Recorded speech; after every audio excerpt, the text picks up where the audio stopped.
ఇప్పుడు మనం ఏం చూద్దాం అనుకున్నాం? టోటల్ సేల్స్ దాని తర్వాత టోటల్ ప్రాఫిట్ ఎంత వచ్చింది అసలు, దాని తర్వాత టోటల్ మనకి క్వాంటిటీ ఎంత ఎంత అమ్ముడుపోయింది. సో ఈ విధంగా ఉంది.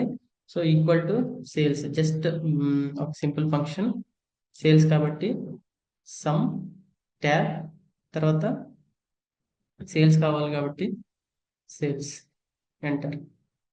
సో ఇక్కడ చూసుకుంటే మనకి సేల్స్ 22,97,201 వచ్చింది, సేల్స్ అయింది. దాంట్లో మనకి ఎంత ప్రాఫిట్ వచ్చింది? Equal to some tab selection enter. So అందులో మనకి 2,86,397 SUM ట్యాబ్, దాని తర్వాత క్వాంటిటీ వచ్చేసరికి ఎంటర్.